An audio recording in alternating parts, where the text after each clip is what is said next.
সৃজনশীলের এই অংশে আমরা ভাবো কাজের যে উদ্দীপকটা সেটা প্রথমে পড়ে নিতে হবে। তুমি যদি উদ্দীপক ভালো করে না বুঝো, তাহলে তুমি কোনোভাবেই সৃজনশীল আনসার করতে পারবা না। সৃজনশীল আনসার করার জন্য উদ্দীপক পড়াটা ফরজ। তুমি স্বপ্নে রাজা হতে পারো। তুমি অমনি পড়ো তো, পড়ো এটা পড়ো। Okay sir. হ্যাঁ, পড়ো। তুমি স্বপ্নে রাজা হতে পারো। কোটি কোটি টাকা বাড়ি গাড়ির মালিক হতে পারো। কল্পলোকের সুন্দর গল্পও হতে পারো। কিন্তু বাস্তবতা ভিন্ন এক জগৎ। এখানে বড় হতে হলে পরিশ্রমের বিকল্প নেই। শিক্ষার দ্বারা নিজের সুপ্ত প্রতিভাকে জাগ্রত করে সঠিক কর্মানুশীলনের মাধ্যমে বড় হতে হবে।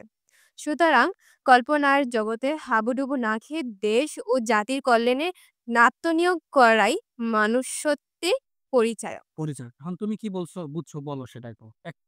একটু সংক্ষেপে বলো কি বুঝছো? স্যার, মনুষ্যত্ব ছাড়া যদি কোটি টাকা হয়, বাড়ি গাড়ি হয়, তবুও লাভ নেই। আচ্ছা। তো এখানে দেখো তুমি স্বপ্নে রাজা হতে পারো, কোটি, কোটি টাকা থাকতে পারে, বড় গাড়ির মালিক হইতে পারো, কল্পলোকে সুন্দর গল্প হতে পারে, কিন্তু বাস্তবতা এক ভিন্ন জগৎ। এখানে বড় হতে হলে পরিশ্রমের বিকল্প নাই। পরিশ্রমের কি নাই? বিকল্প। কল্পনায় তুমি রাজা হয়ে গেছো। তুমি কালকে থেকে বাংলাদেশের প্রধানমন্ত্রী স্বপ্ন দেখতেছো, সকালে উঠে তুমি বিছানা ছুঁড়ে দিছো। কিন্তু স্বপ্নে দেখছো তুমি প্রধানমন্ত্রী হয়ে গেছো। কল্পনার জগতে তুমি রাজা, মহারাজা হইতে পারো। কিন্তু বাস্তব জগতে রাজা, মহারাজা হইতে হলে পরিশ্রমের কিছু কি নাই? বিকল্প। বিকল্প নাই। আচ্ছা। তো এখন বলছে এটাই। তো এখন এই জন্য নিজের যে সুপ্ত প্রতিভা আছে সেটাকে সঠিকভাবে কি করতে হবে? কাজে পরিণত করতে হবে। হ্যাঁ? তুমি পড়লে পারো। হয়তোবা ২ ঘন্টার জায়গায় ৩ ঘন্টা পড়া লাগতেছে। কিন্তু তুমি ভাবতেছো যে আমি তো পারি। কিন্তু পড়ার বেলায় খবর নেই। তাইলে কি হবে? ক নোটে। নম্বরের প্রশ্নের উত্তরটা পড়ো। আচ্ছা তুমি একটু পড়ো। নাও। হুম? আচ্ছা বলো। দ্রুত হ্যাঁ। যিনি ভাবে বাঁশি বাজিয়ে জনসাধারণকে নাচাবেন তাকে কেমন হতে হবে? পড়ো। তিনি নিঃস্বার্থ ত্যাগী ঋষি হবেন। যিনি লোকের আবেগকে সৎ ও কল্যাণকর পথে পরিচালিত করবেন, ব্যক্তিগত স্বার্থ সিদ্ধির জন্য নয়। হুম, দেন। তাহলে এখানে কি বলছে? তাহলে এটা কিন্তু বই থেকে ক নাম্বারটা অবশ্যই বই থেকে হুবহু উত্তরটা দিতে হবে। তাহলে যিনি ভাবের বাঁশি বাজাবেন, হ্যাঁ? জনসাধারণকে নাচাবেন তাকে কেমন হইতে হবে? নিঃস্বার্থ। তাকে নিঃস্বার্থ ত্যাগী ঋষি হবেন। অর্থাৎ তিনি মানুষের উপকার চাইবেন। যিনি লোকের আবেগকে সৎ এবং কল্যাণকর কাজে কি করবেন? পরিচালিত করবেন। ব্যক্তিগত স্বার্থ সিদ্ধির জন্য নয়, নিজের স্বার্থের জন্য নয়। দেন তারপরে পড়ো। লেখক স্পিরিট বা আত্মার শক্তিকে জাগিয়ে তুলতে বলেছেন কেন? কারণ আত্মার শক্তি মানুষকে কর্মঠ ও সফল করে তোলে। কেবল ভাব বা আবেগ মানুষকে সাময়িকভাবে উত্তেজিত করতে পারে। কিন্তু যদি আত্মার শক্তি সজাগ না হয়, তাহলে সেই আবেগ কাজে রূপান্তরিত হয় না। লেখকের মতে যারা আত্মার শক্তিকে সঠিকভাবে কাজে লাগায় তারাই সমাজে ইতিবাচক পরিবর্তন আনতে পারে। তাই তিনি মনে করেন কেবল আবেগ নয়, বরং সেই আবেগকে সঠিক কর্মের মাধ্যমে বাস্তবায়ন করতে হবে। প্রশ্ন ইম্পর্টেন্ট পরীক্ষায় আসার মতো। ঠিক আছে? যে স্পিড বা নিজের আত্মার শক্তিকে জাগিয়ে তুলতে বলেছেন কেন? তাহলে এইরকম মানে যে উত্তরটা আমি দিছি, যদি এই উত্তরটা যথাযথ লিখতে পারো, তাহলে আশা করি যে ২ এ ২ দিবে। ঠিক আছে? গ নাম্বার, গ নাম্বার। উদ্দীপকটি ভাবুক আজ প্রবন্ধের যে দিকটি নির্দেশ করে তা বর্ণনা করো। উদ্দীপকটি ভাব ও কাজ প্রবন্ধের মূল শিক্ষা তুলে ধরে। লেখক মনে করেন শুধু স্বপ্ন দেখা বা কল্পনার রাজ্যে ডুবে থাকা ব্যক্তি ও জাতির জন্য ক্ষতিকর।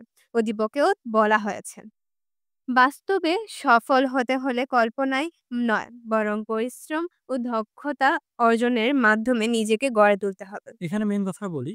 তো এখানে বলছে যে উদ্দীপকের মধ্যে আমরা দেখলাম যে কল্পনায় রাজা মহারাজা হয়ে গেছে। কিন্তু কাজে পরিণত করেনি। মানে বাস্তবতা ভিন্ন। বাস্তবতায় ভালো কিছু করতে হইলে যেমন তুমি না পড়ে ১ম হইতে পারবা না কোনদিন পরীক্ষায়। পারবা? পারবা না। কিন্তু পড়লে তো সম্ভব। হ্যাঁ।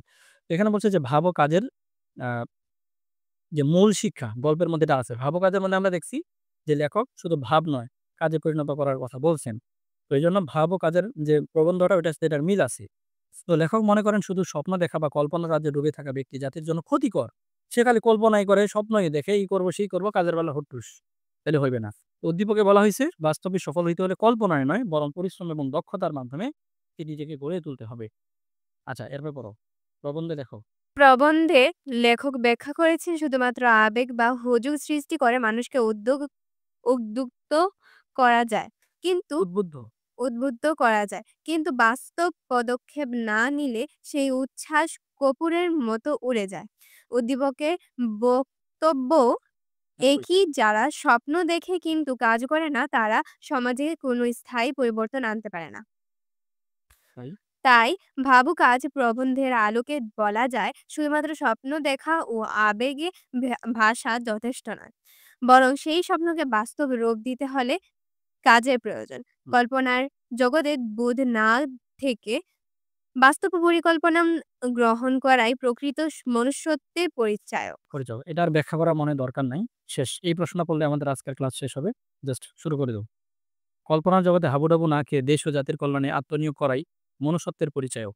মন্তব্যটি ভাবক আজ প্রবন্ধের আলোকে মূল্যায়ন করো। উত্তর: নজরুলের ভাবুকাজ প্রবন্ধের আহ মূল বার্তা হলো কেবল আবেগনির্ভর ভাবনা নয়, বরং বাস্তবিক কর্মই সমাজ পরিবর্তনের মূল চাবিকাঠি।